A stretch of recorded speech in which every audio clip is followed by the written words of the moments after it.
எனக்கு வந்து அந்த பட கிளைமாக்ஸ் எல்லாம் அந்த இந்தியாவோட ஃபிளாக பிடிச்சுக்கிட்டு துருவ் விக்ரம் மேல நீங்க பக்கத்துல இருக்கிறது நிஜமாவே கூஸ் பம்ப்ஸ் ஆயிடுச்சு. என்னடா எப்படி சொல்றது?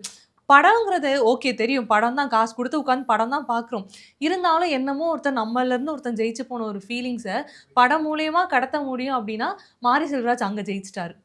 இப்ப நான் கபடி மூவினாவே நாம வந்து அவ்வளோ இதா இருக்கு. ஏன்னா வந்து எனக்கு அது பிடிக்கும். எனக்கு பிடிச்ச கபடிய எப்படி காமிக்கிறாங்க அப்படிங்கிறதுக்கும் ம். எனக்கு தெரியும். அது எப்படி இருக்கும்னு. ஆனா நானே வந்து நீங்க சொன்ன அந்த கூஸ் பம்ப்ஸ் மூமெண்ட் நானே ஃபீல் பண்ணேன் நானு. அந்த கிளைமாக்ஸ்ல ஆ. நான் நாங்க செலிப்ரேட் பண்ணிட்டுருக்கேன். ஆனா நான் மறந்துட்டேன். ஆ. அங்க வேற ஒருத்தர் செலிப்ரேட் பண்ணிட்டு இருக்கான் அப்படிங்கிறத நினைச்சு எனக்கு அது ஒரு வேற ஒரு நான் ஃபர்ஸ்ட் நான் நடிக்கிறத விட்டு நடிக்கலனாலும் நான் அந்த இடத்த ம். அவர் படத்த கொண்டாடி இருப்பேன். அந்த மாதிரி ஒரு ஒரு கட்டத்துக்கு கூடுதல் சந்தோஷம். ஒரு கூடுதல்னா நான் ஒரு ஆடியன்ஸாவே மாறிட்டேன். அந்த படத்தை நடிச்சதெல்லாம் மறந்துட்டு அதை பார்க்க ஆரம்பிச்சிட்டேன். இன்னொன்னு அந்த என் ஒய்ஃப் சொல்லுவாங்க தொற்றுவாரா.